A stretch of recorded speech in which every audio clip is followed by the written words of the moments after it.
Welcome to the intersection of technology, cybersecurity, and society. Welcome to ITSP Magazine. You're listening to a new Securing Bridges podcast. You're about to join Alyssa Miller as she sits down with senior and executive security leaders to share stories of success and failure while working across business teams. It's time to build and secure the bridge to the business. Knowledge is power, now more than ever.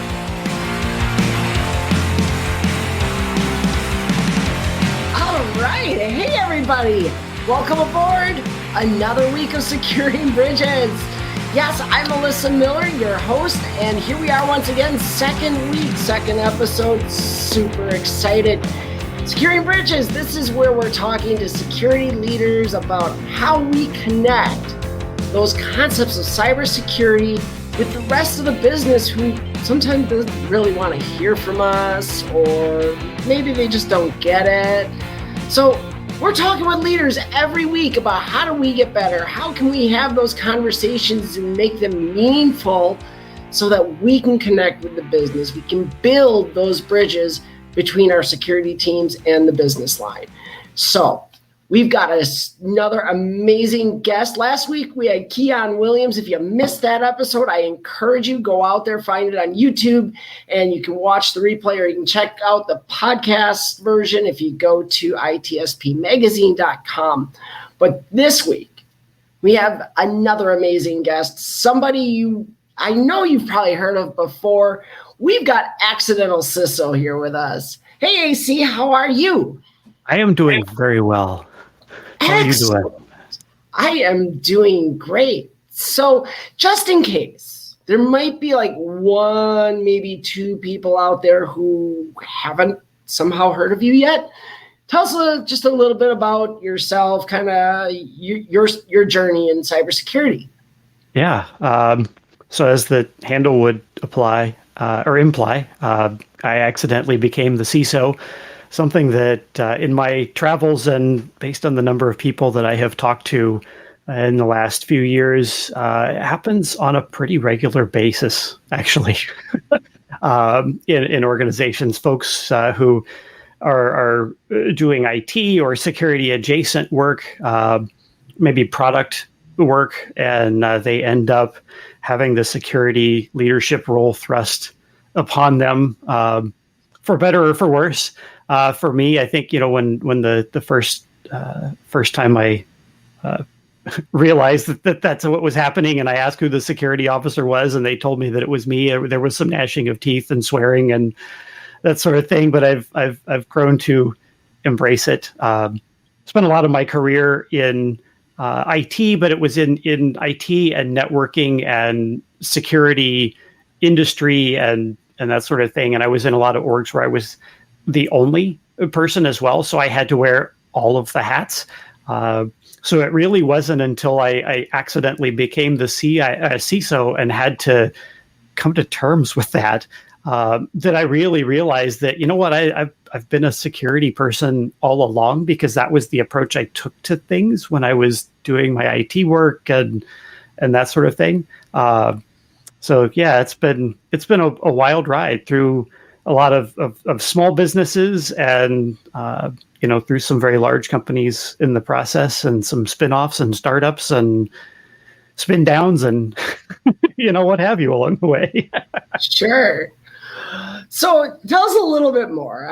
We won't belabor it too much, but I got to know, how does one get in a situation where you're asking who is the CISO and then they're pointing the finger back at you? Exactly. So in my case, I actually had left a prior company because I could see the writing on the wall that I was going to be owning security in a very large company. It was rapidly growing, quickly approaching about 1,000 people in the security space. And as such, the company was going to be a target as well. And I realized, I don't know if I really want to own security here. I wanted to run IT and do what I thought was my background and my wheelhouse of DevOps and IT infrastructure and operations and support and all of that. And I left that company to go to a small startup and was just going to be helping on the product team with DevOps and kind of leaving a senior leadership role and kind of go to be mostly an individual contributor to kind of take a break from that stress. And it turned out pretty quickly that the questionnaires that they would get from customers and other things, like nobody really knew how to answer them. And the language and the way things were worded were difficult. And I was able to parse those and translate those into English of this is what they're asking and why it's important. And very, very quickly, I think within 2 to 3 weeks of my starting, an email went out from the chief operations officer to the entire company that says, go to AC, he's a security guy. Any security questions? And I wasn't the security officer yet at that point, but it was shortly after that we needed to do some security audit stuff for customers. They were asking for SOC 2 reports. They wanted us to get high trust certification because we were in the healthcare industry. And, so going through the process of doing those assessments and preparing for SOC 2 and high trust, one of the questions that came up during those was, we had to name a security officer. We had to document this in our security program. And so as I'm pulling all this documentation together and making sure we have policies and procedures and a written information security plan, I had to ask who the security officer was, and was told, no, that's you, buddy. Sorry about your luck. So that was kind of how it happened. And it happens a lot, actually, as organizations start to document their security programs. Somebody needs to be named as responsible. And just in the last couple of years, as I've been helping people build their security programs as sort of a vCISO, I've had conversations 3, 4, 5 times just in the last year, maybe a little more than a year, with different clients where the conversation came up when they had to decide, like, who's this going to be in the org and who should it be based on accountability structures and the way the org's structured and that kind of stuff. So it's almost alarming, quite honestly, when you say that, because you start to realize that so many organizations don't even think about the CISO as a role that they need until suddenly something's forcing their hand. Yep. And I think that's a story we see quite often in, certainly smaller and medium-sized businesses like you discussed. Usually by the time you get to a large enterprise organization, usually they've kind of figured that out. But when you get in those conversations, what do they typically sound like? I mean, is it legitimately like all they know is they've got to fill in a blank on a form somewhere to name somebody? Or do you feel like more of them come to the table kind of understanding what the role is and they know they need to fill it? Yeah, usually for me, it comes up as we're doing sort of a readiness assessment where they're giving me the narrative of all of their controls and describing what they do have in place within their security program.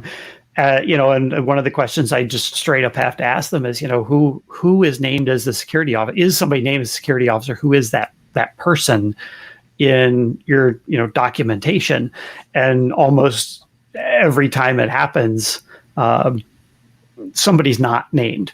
Sometimes it's named by a role, but that role may not actually be filled in the org chart or whatever. Maybe it'll be referred to as the security officer, but then in the org chart, it's not actually, pinned on somebody. So we have to take a look at that and help them there. And it tends to happen mostly in smaller orgs. There's a certain level of scale as the org grows where, having this more formal organizational structure, separation of roles and responsibilities and stuff starts to happen, and you just kind of by design end up with somebody owning security as the organization matures and grows. But in small orgs, 20, 50, maybe up to 100 people or so, especially, like you don't really see that. And there's a lot of separation of roles and responsibilities, especially on the smaller end of that, is very difficult. So people wear the hat and maybe don't even realize they're wearing it.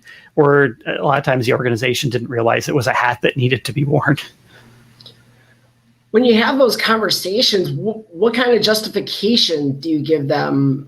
I mean, is it, because I assume, and maybe wrongly, I don't know, but I would assume probably try to give them a little bit more than, oh, it's, something that's required to, it's a spot you need to fill on your SOC too. I mean, how do you actually tell, say, a CFO or a COO or maybe a CIO, hey, you've got to appoint somebody as your security officer, and here's the value you get from that. Yep.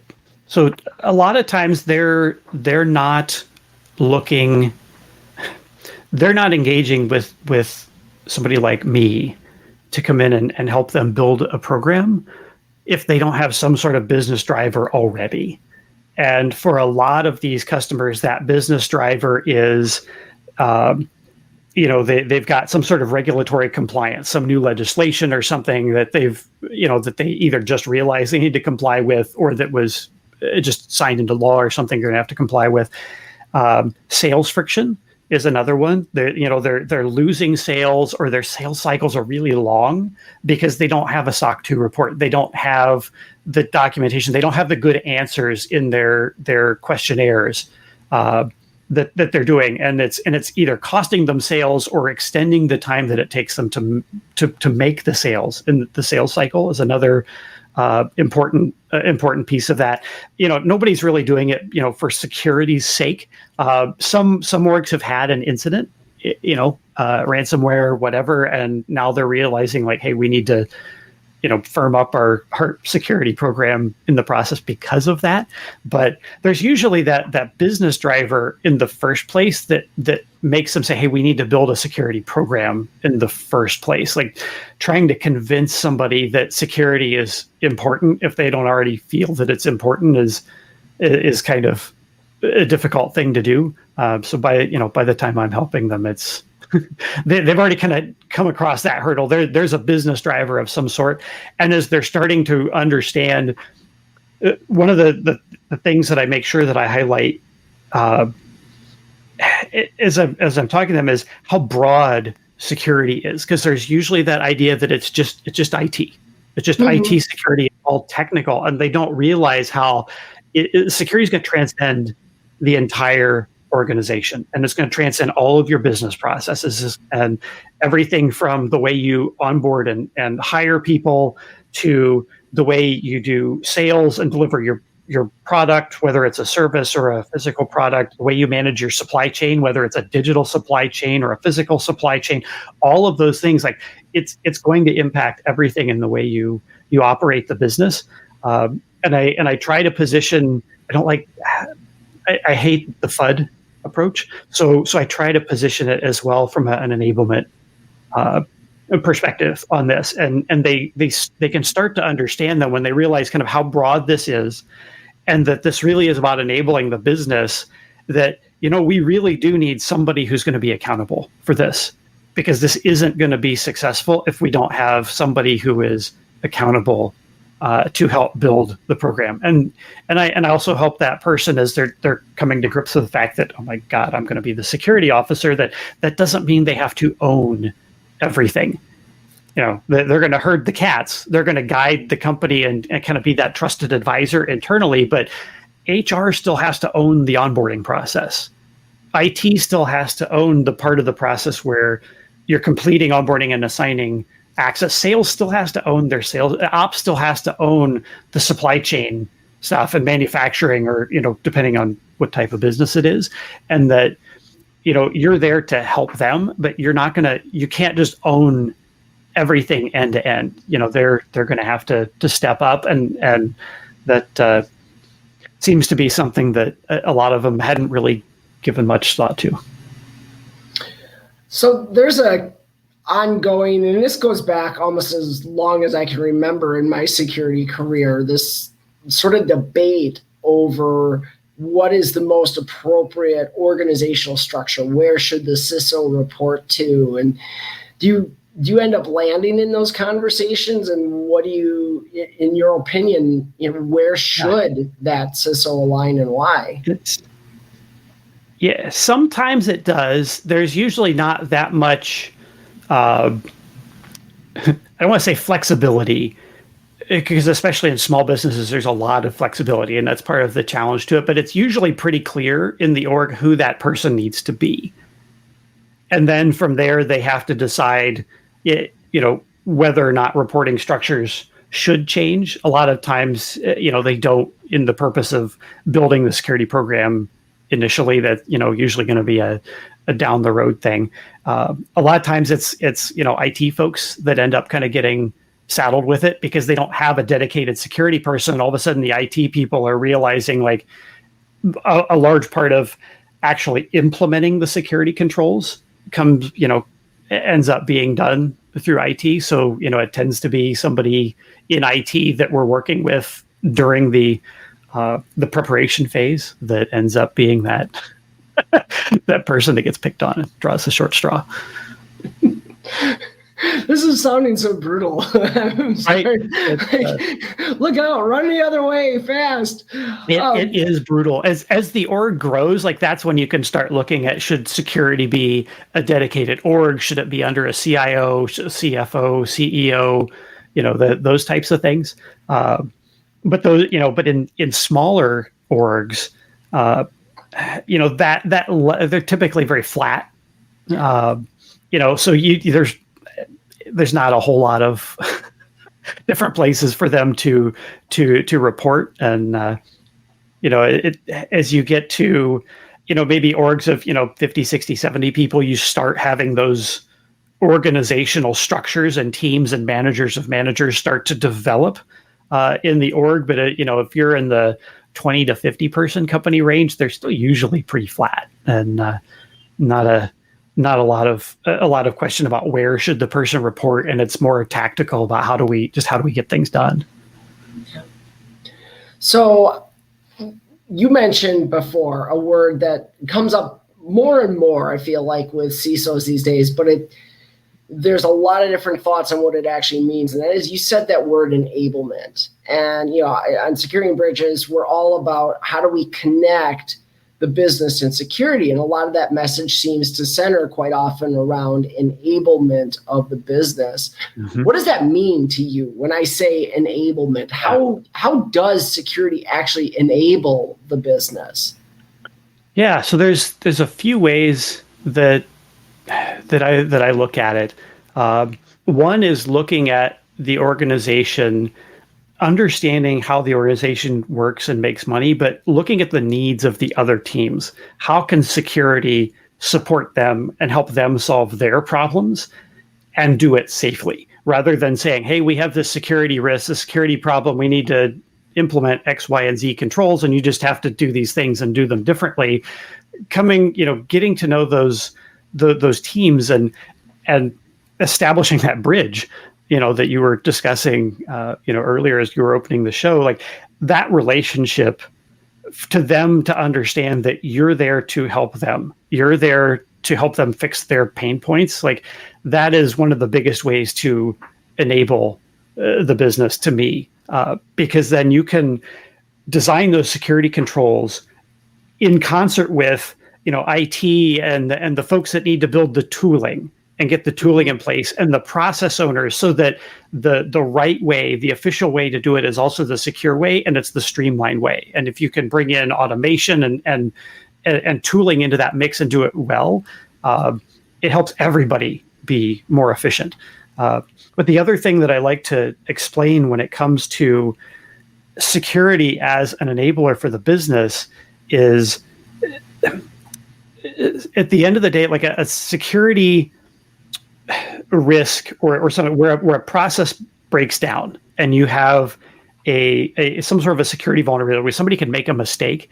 Like at the end of the day, it's a process quality issue. So again, if you're focusing on the quality of those processes, to know where to look to put your attention to help streamline and fix things, you can look at security almost as a form of operational excellence rather than just risk mitigation. And when you can start to look at security as a way to ensure operational excellence for the business, like now you're looking at how do we reduce overhead and friction and get into some of the other, I know there's, people have strong feelings of Six Sigma and some of these other things that have been done in the manufacturing space for a long time because they get implemented poorly. And we face the same thing in security. People implement security controls poorly and security gets a bad name.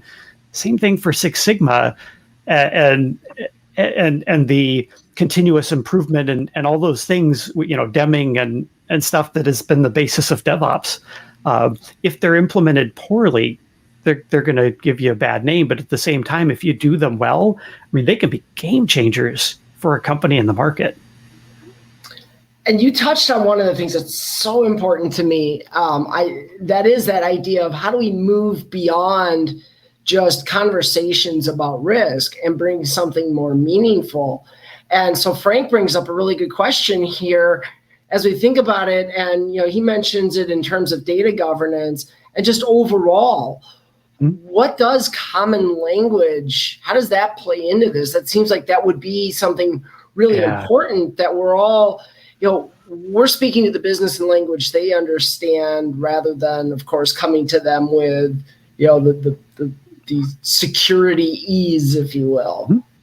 Yeah, and not even, like, if I back up and sorry, Frank, because I'm going to dodge your question slightly by going up a level here.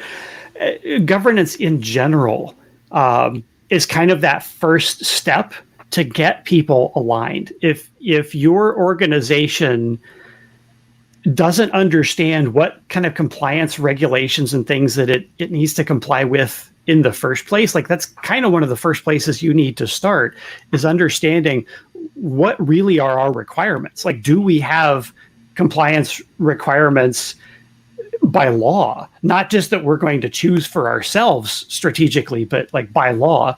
And by starting to pull that stuff together and understanding and building kind of your custom framework, for the organization, you may base most of your program on NIST or ISO 27001 or something, but if there's other things you need to comply with, and the organization recognizes that, you can layer those things in, but getting that buy-in at a high level that this is the framework that we're going to use. This is the aggregate composite framework that represents all of our responsibilities legally, whatever, from a compliance standpoint, as well as the ones that we have chosen to strategically align to build this. Like, having that governance model in place, it makes it easier for other folks then in the organizations to do their jobs, because it provides that framework for decision making. Governance is. And I may geek out about this a little bit. So if I go too far down this rabbit hole, stop me and grab me by the tail and pull me back out. When you've got that framework, you can now take and create policies for the company that are well aligned with your strategy and this agreed upon, like, these are our requirements. So you kind of get that buy-in already from senior leadership. And if you make those policies in clear language that people can support, now they can be reference documentation for other folks in the org as the org's growing. So many business people say hire great people and then get out of their way. But if you don't have a good framework for decision making in place, then they have nothing to base their decisions on as you get out of their way. And the last thing you want to do is have every decision be an exercise in judgment. And so where this really can come out, if you've got a software development team that's bringing a new technology into their stack, for instance, if you have your governance in place and your standards are established and everything is aligned and well documented, the team that's doing this now, they know what questions to ask. They know what the vendor needs to do, what they need to offer, all of that stuff. They know how to document the outcome and score and how the vendor stacks up against that in a way that it can be documented clearly and quickly, and so that they can make those decisions at a lower level in the company, and they don't have to escalate back up the chain. And then executives just have to look at, they can go and verify the decisions. Was the decision made the way that we said we were going to make it? Because that's ultimately where governance kind of comes down to, is it's deciding how you're going to decide. So it's a huge thing in businesses that want to move fast and do it safely. If you've got to reinvent the wheel for everything you do, it may feel like you're moving fast, but you're not. So having that governance in place, and for Frank's question about data governance, if you've got your rules and your policies, your standards all set, and people know exactly what they need to do. They know how the data is to be classified. They know how to handle different things. It's clearly laid out. The process is there. The tools are there. Nobody has to make a decision. You don't have that cognitive load of making a decision every step of the way. You can train people on how to do this stuff from a role-based training perspective as you're onboarding people, or as you're continuing to do, development, continuing education development, and that sort of thing within the org. Like they know what to do. They know what's expected of them. They know what's expected of each other. Like, so, it's kind of that if you think about it, if you had a sports team, or for those that are, into sports, if you have an orchestra who is going to play a concert, or they get a game on, a Sunday, and they're going to get together in the morning before the game and rehearse. And that's the only time they're going to practice before they go on stage or on the field, versus another team that actually practices regularly and does the fundamentals. Like, which team's going to perform better? Obviously, the team that has practiced the fundamentals. They know what they're expecting. They know what they can rely on the other team members for. It baffles me to see, and it's huge in startups, but to see leadership feel like, oh, well, we don't want to document things, that'll just slow us down, when it's completely the opposite. And I've literally had executives tell me that we don't want to document anything because it's just going to slow us down, and they feel like they're moving fast, but at the end of the day, they could be moving a lot faster and a lot more efficient if their people could make decisions, as low a level in the org as possible, and they know exactly what to do, and it's easy to document, and all the leadership has to do is say, yep, looks good, rubber stamp it, instead of having to have it go all the way up the chain every time for an exercise in judgment. So on the flip side then, is there a point where we become too reliant on governance to drive the security program? And I mean, we've all probably talked about the idea of checkbox compliance, and where we've got standards or things. I know that's something that comes up a lot when we talk about, like, PCI, for instance. For the longest time, that was how people felt, was that we were just checking boxes off of something to hit our compliance. Where does that border happen? How do we stay out of that mode and really make sure that our governance program and our compliance drives actual change in the organization? Yep. We were talking on another conversation recently on a podcast episode about governance, and one of the things that I mentioned is a security exception process. The security exception process or program, as a subcomponent of your information security program, is a really critical piece of that, because it can help you get away from, well, we just have to do it this way because this is the standard and how we've said we're going to do it, and the framework says we have to do it this way. It gives you a way to have and document your standards, have your program be a known quantity, but then at the same time, when you need to have a pressure relief to add flexibility to the program, you can have that process where somebody is able to submit an exception request, and it can be reviewed, and the risks associated with it can be analyzed, and the business can make a decision. Yep, we're willing to take that additional risk in this one case.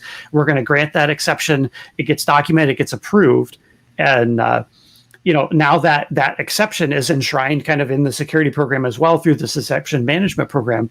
And by doing it that way, then those exceptions can be reviewed on whatever periodic basis, whether that's quarterly or annually, or whatever it is you need to review on. And maybe each exception is different. Maybe you put one in and you're going to review it every 6 months, and another one's every year, and another one's every month, based on what's appropriate. But it gives you a lot of flexibility, because the frameworks that we work with, like, they tell you sort of the capabilities that you need to have, I guess, but they don't necessarily exactly tell you how to do them. Multi-factor authentication is one that comes up in almost all these frameworks at this point. Is having multi-factor authentication, like there's all sorts of different ways that you can do that within your org, and to figure out the best way for your organization in a way that makes sense and doesn't impede progress and still addresses those risks. And if you have a certain standard and then say, but for this particular system, maybe MFA is not required because of the way that particular system works or how it's isolated or something like that. Maybe it's a lobby kiosk that's made to be public. Well, of course, you're not going to put MFA on it. So you do a exception for that one thing, and you're off to go. So I want to tie in bridges here, because I was told we were going to talk about bridges, and I prepared for this, and then I was disappointed. Different types of bridges are going to perform differently. The concrete bridges of a highway overpass are very, very inflexible. They're very strong, but they're very inflexible. And then you have a suspension bridge, which is flexible and can move in the wind, but it's not as strong. And there's this balance that you have to play, whereas suspension bridge, though, requires a little more maintenance to get that flexibility. You're going to have the same thing in your security program. To be flexible and work with the business, you're going to have to accept the fact that maybe there's going to be a little more maintenance that goes along with your program, with exceptions and the way things are defined and the way your processes are defined, as well as the way your policies and control standards are written. Maybe you have to split control standards for a product different than internal IT or something, because product is operated in a totally different environment or in a totally different way, with DevOps and infrastructure as code, whereas your internal IT is still physical infrastructure or something. Like, just because of those differences, that, there's a little more maintenance because you need to be flexible.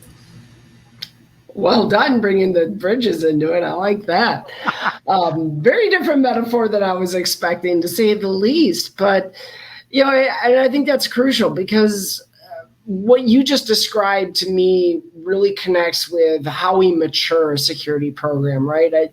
The way I've always looked at it, there's like a spectrum of your maturity in your security program. It's on the far end, you got basically nothing, right? It doesn't exist, and you kind of become more ad hoc. Then you kind of get in this mode where you're really reactionary. And that's where I feel like a lot of it gets driven by compliance, especially if you're a highly regulated organization.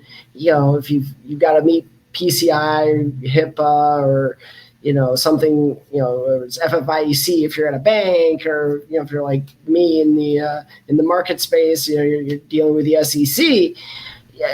When we're dealing with those, that becomes like that next thing, and it's still kind of a crutch. And what you just described, I think, is where we want to move to. And that is where now suddenly our cybersecurity program becomes more proactive, and our governance is maybe driving us to do things, as you said earlier, kind of down that path of least friction, or that paved road that ends up being the most secure. And then I feel like there's one more step after that, and that's really where we become innovative in security. And I'm curious your thoughts on that.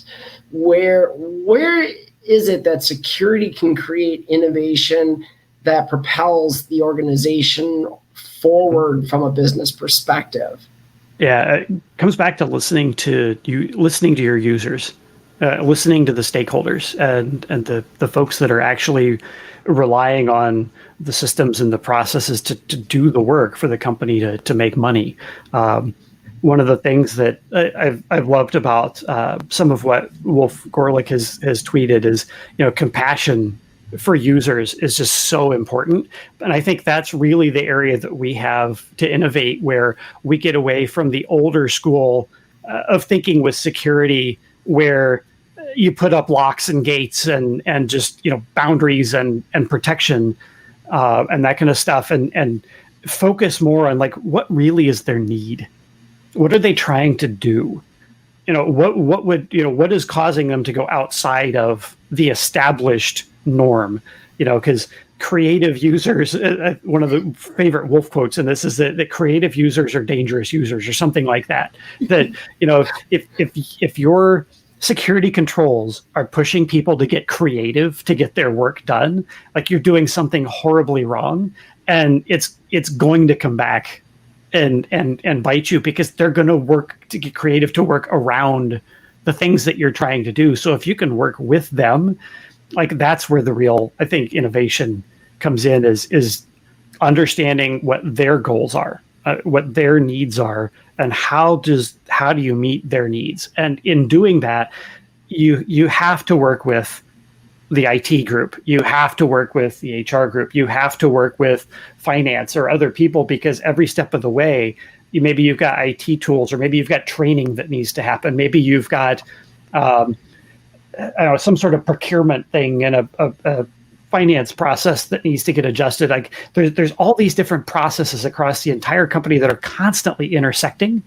And look, as a security practitioner, looking at that entire organization as a system, and being able to identify where those intersections happen and where friction is happening as a result, and being able to try and smooth those over, like that's the real room for innovation, I think, that we have now. And it's all based around user experience. I mean, even the tools that we trumpet and say, hey, we've got this great tool, this great solution, go use a password manager. I'm sorry, but usability on password manager sucks. Like I use a password manager. I couldn't live without it. I don't know hardly any of my passwords. Like I do what I'm supposed to do. I keep everything in it. They're long, they're random. I'm using MFA and all that kind of stuff. But I gotta be honest, the experience of it is terrible, especially when I go to my iPad and I'm trying to sign up for something from my iPad and trying to use the auto-filling and getting a new password generated and created and stuff from my iPad instead. Like it's pretty decent from a web browser on a PC, but like people aren't just using web browsers on PCs anymore. They're using iPads. Like, I mean, when I'm not working, my iPad kind of has become my personal computer. Our phones are our personal computers, but when it's a pain in the butt to get a new random password generated and created and populated as you're signing up for a new account for something. Like if a professional like me is going, this sucks. Like imagine how my mom feels, or your grandma, or, whoever, whatever non-technical, close relative, loved one you have. Like that compassion is really important for us to figure out how do we do these things. So looking at it as, we give you these tools, but then also single sign-on, so you don't have to log in every single place, and smooth that up, and conditional access, so that maybe you don't have to do the MFA dance every time. Maybe you only have to do it when you're outside of, a normal location or something. Sure. Where you in. Like there's different things that we can do to have compassion for the users, but there's a lot we can do within the organization as a system still, working cross-functionally. If we can just earn that trust with the different functional groups and they understand that we're there to help them, it's huge. Like we need to start thinking more like the COO does in companies that have to deal with entire systems of supply chains and production and distribution and all that kind of stuff. Like if we start looking at the organization as systems the way the COO does, it gets easier. So that's actually a bit of a good segue into my last question for you then. Again, talking a lot about some pretty high level leadership stuff here, right? I mean, these are conversations and things that, in larger organizations, they're the things that our executives and senior leaders are thinking about. So tying it back again now with that small business mindset, or even just, somebody who's newer in their career and looking to kind of progress, what's the one piece of advice you would leave them with that, you'd want them to take from this as far as how they can move forward and start building some of this when maybe they don't have the influence of being a CISO or a director or a high level leader of some fashion? It really is difficult when you're you accidentally become the CISO, because when that happens, almost never is that person at the right place in the org to be fully effective. Like, the person doesn't accidentally become the CISO and they're already board reporting. Like, that just doesn't really happen. What happens is you have a manager or a director, down in the company, a step, 2 steps, 3 steps down into the company that has to now figure out how do I build this program. And to be effective, like it really, looking at the organization as a system is a part of it. And the other piece is building those relationships with the other stakeholders in the org that are going to be the ones that have to do a lot of the implementation work, or who are going to be directly impacted with it, and that you need to understand what they're doing in order to implement these controls well. So as somebody who's just coming into it, we as technical individual contributors tend to look more, I guess, vertically, sort of like we're used to staying in our vertical, our technical vertical. But when you start looking at trying to build a security program, like, you have to start looking horizontally across the entire system. And that is one of those areas that's really difficult, I think, for technical people to take off their technical hat and step away from, because most of us get into it because we're passionate about technology and we're fascinated by technology, and we love to, and every problem can be solved with technology. And we want to play with technology, but at the end of the day, like, none of that technology exists except to serve the business when you're in the business. Like, if you're in your home lab, you can play with technology for the sake of technology, but like in business, it has to serve the business. And the only way you're going to be able to get out of that is to get your head kind of up above and out of the weeds, the technical weeds, and stop thinking about the technology specifically for its own sake, and look at the technology as how does it serve the business, and horizontally across to those groups, and how am I going to serve this person? And there's a lot of the security controls that we'll implement. They're not technology, they're process based. And maybe there's a tool or something somewhere that supports that process.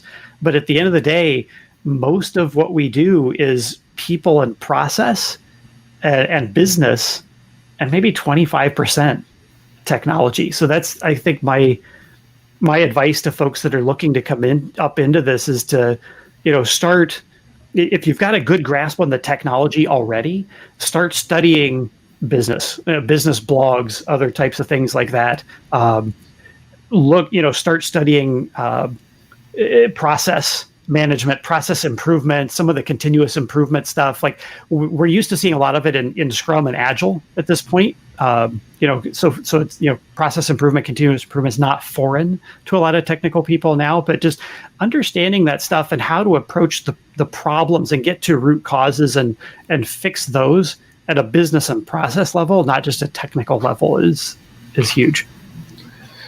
Yeah, so Frank had a comment in there while you were talking that I thought matched up really well with what you were saying at the time, and that was, you were talking about this working horizontally, and Frank mentions that what we hear too often in security is we're too busy just doing the tactical to think strategically and try to make things better. And that's where I think that working horizontal can be your best ally as you start creating sponsors within the business across different business lines, different silos that exist.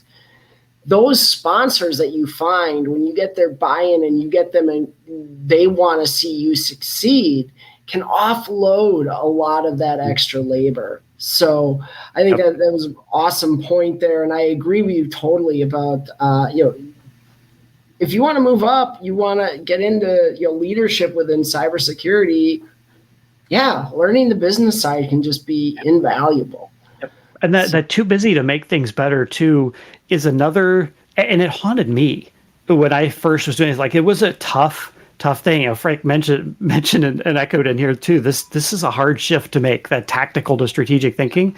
But that strategy is the important part. Is when you change your thinking to your governance is strategic It's not a framework of a list of things you have to do. But if you start thinking about this is our strategy of how we're going to do this and how we're going to make decisions and how we're going to make the company better and take us towards our other business goals and help us achieve those things, it gets easier then to start prioritizing on these. And so when you have everything all at once that, everything's top important, super important, everything's number one priority, then nothing is. And that's where you fall into that trap of you know all these things you should be doing and you don't have the bandwidth to do them all. And at some point you have to let some of the balls drop. You can't juggle them all. At some point you have to let something drop and say, you know what, these two things are not as important as this other thing. We have to go do this first to lay this foundation, and then we'll come and pick these other things up and we'll continue to build. But, it's not something that can be all done. Building a security program for, to get ready for SOC 2, starting from scratch, or to get ready for something like High Trust or ISO 27001. Those are 12 to 18 month projects easy. They don't all happen in a week, or you have to prioritize those things. And the strategy is a huge part of that. And by stepping back and being truly able to then prioritize strategically so that it's not, we're too busy to make things better. And that's how you do it. But you gotta start at the beginning and build out. Otherwise you have nothing to inform those decisions from a strategic point. And if you haven't gotten the buy-in from leadership on the framework and the governance first, it makes it really hard to get the buy-in for everything else, because you don't have anything to point back to say, this is why we're doing this. I'm proposing this endpoint tool, or I'm proposing that we bring in a SOC for 24/7 monitoring for a reason. And it's this reason because it aligns with our strategy that we have committed to doing. Yeah. So it's... And I appreciate that so much. And honestly, unfortunately, right now, I've got to let a few of the balls drop because I feel like I got about 100 more questions I could ask you, but we've run out of time. So we do have to wrap it up. But thank you, AC, so much for joining us. Really, these are the kind of conversations we want to get to. I want to make sure that we're drawing it out, that need for the connection and bringing in, maybe the voices that aren't those senior leaders to kind of see what the conversations are and what the attitudes are that are making a lot of these decisions. So keep joining us. We'll be back here every week. Accidental CISO, thank you so much for being here this week. Next week, we've got Jules Okofer, who's going to be here with us. 2 weeks from now, you heard AC mention his name earlier. I know ITSP was in the chat mentioning this too, but Wolfgang Garlick will be here on this show in 2 weeks. So be sure you keep checking back. Remember, the podcast version of this will be available in a couple days on the ITSP magazine website. AC, thanks again. Thanks for having me. This was fantastic. I enjoyed it. It was fun, and we've got a heck of a lineup coming up, so I encourage everybody to listen to the next few episodes. There's 2 more of my favorite people coming up.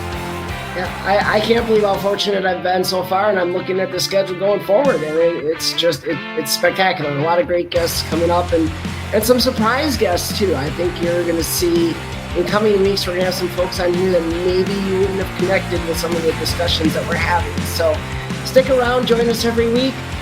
For now, we got to get out of here, but we'll see you again real soon on Securing Bridges. Thanks, Alyssa. We hope you enjoyed this episode of Securing Bridges podcast with Alyssa Miller. If you learned something new and this podcast made you think, then share itspmagazine.com with your friends, family, and colleagues. If you represent a company and wish to associate your brand with our conversations, sponsor one or more of our podcast channels.